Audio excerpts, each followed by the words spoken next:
അപ്പോൾ ഖുർആനുള്ള കാര്യം ബുദ്ധിക്ക് യോജിക്കാത്തതാണെങ്കിലും യോജിച്ചതാണെങ്കിലും അത് അംഗീകരിക്കുന്നു. പക്ഷെ ഹദീസിലുള്ള കാര്യം എൻ്റെ ബുദ്ധിക്ക് യോജിക്കുന്നില്ല എന്ന് പറഞ്ഞ് തള്ളിക്കളയുന്നു. അവിടെ രോഗം ഹദീസിനെ മാറ്റി നിർത്തുക എന്നുള്ളതാണ്. അതല്ലാതെ അവൻ്റെ ബുദ്ധിക്ക് യോജിക്കാത്തതല്ല പ്രശ്നം.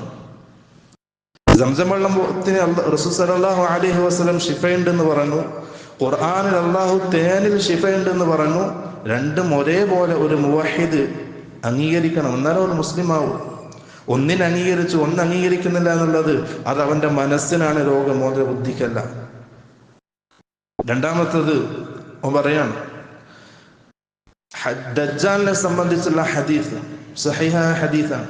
റസൂൽ സല്ലല്ലാഹു അലൈഹി വസല്ലം പറഞ്ഞു, ദജ്ജാൽ അവസാന കാലഘട്ടത്തിൽ വരും.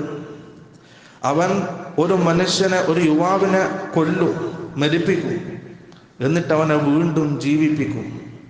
അതെൻ്റെ ബുദ്ധിക്ക് യോജിക്കുന്നില്ല.